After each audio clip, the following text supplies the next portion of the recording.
حضرت ابو ہریرہ رضی اللہ تعالیٰ عنہ سرکار کے مزار شریف میں جانے کے بعد ملک شام چلے. جب وہ ملک شام پہنچے، مسلم امام احمد میں روایت موجود ہے، ان کو صحابہ کرام کے نوجوان بچوں نے پکڑ لیا اور کہنے لگے وہ راز کی بات بتاؤ جو رسول اللہ نے آپ کو بتائی، جو حضور نے آپ کو بتائی تھی، وہ راز کی بات آپ بتائیے. انہوں نے کہا نہیں میری جان چھوڑو، میری جان چھوڑو. کہنے لگا نہیں آپ کو بتانا پڑے گا. اور یہ وہ روایت ہے میرے بزرگوں، میرے بھائیوں بہنوں، اس کو بیان کرتے ہوئے حضرت ابو ہریرہ لٹرلی 3 دفعہ بے ہوش ہوئے ہیں.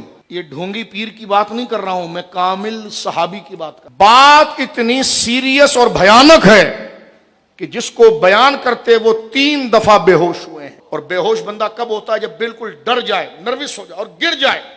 اور وہ بات کیا تھی؟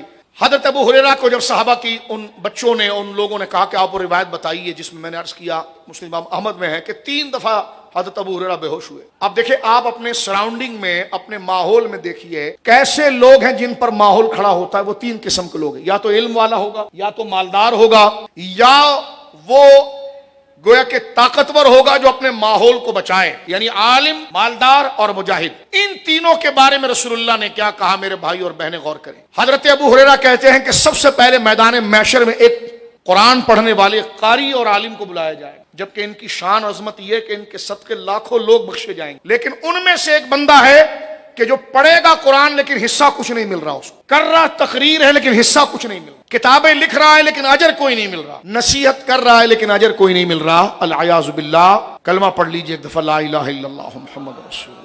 واقعی میں حضرت ابو ہریرہ جو بے ہوش ہوئے ہیں، یہ حدیث ہے ایسی. قاری جب پڑھتا ہے تو ایک ایک حرف پر 10 نیکیاں ہیں.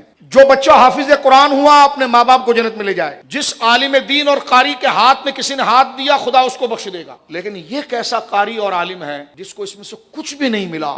میدان محشر میں العیاذ باللہ وہ پہنچا.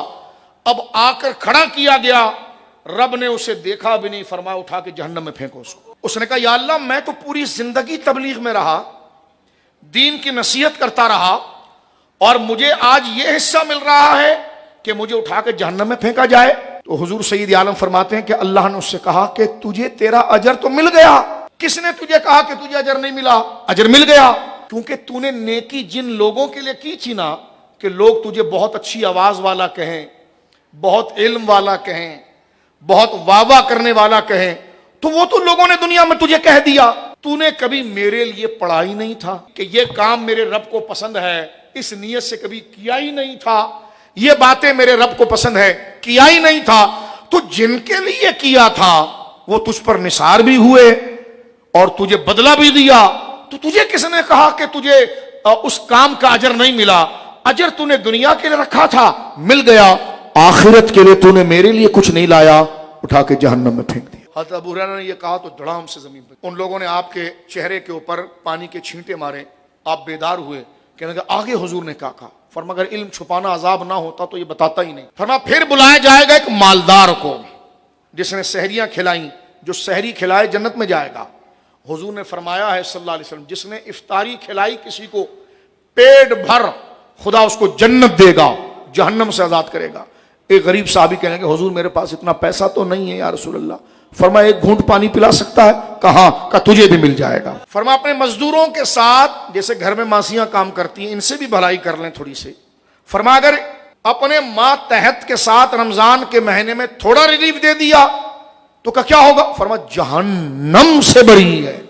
سحری کھلانے والا جنتی ہے واللہ، افطاری کھلانے والا جنتی واللہ، زکوٰۃ دینے والا جنتی ہے واللہ، غریبوں کو صدقہ کرنے والا جنتی ہے واللہ، رات کے اندھیرے میں صدقہ کرنے والا جنتی ہے واللہ. لیکن یہ کیسا امیر آدمی ہے جس کو کچھ بھی نہیں ملا؟ کام سارے کیے اس نے جیسا پہلے والے نے کیے تھے. جب اس کو لا کر کھڑا کیا گیا، رب کی رحمت نے دیکھا بھی نہیں، حکم ہوا اس کو اٹھا کے جہنم میں پھینکو. اس نے کہا یا اللہ یہ کیا؟ مجھے کوئی اجر نہیں، میں نے تو اپنی تجوری کا منہ کھولا رکھا. صبح شام غریبوں میں لنگر تھا، راشن تھا، سحریاں تھی، افطاریاں تھی، غریبوں کی بیٹیوں کی شادیاں کرانی تھی، بیواؤں کی سرپرستی تھی. مولا کچھ بھی نہیں ملا.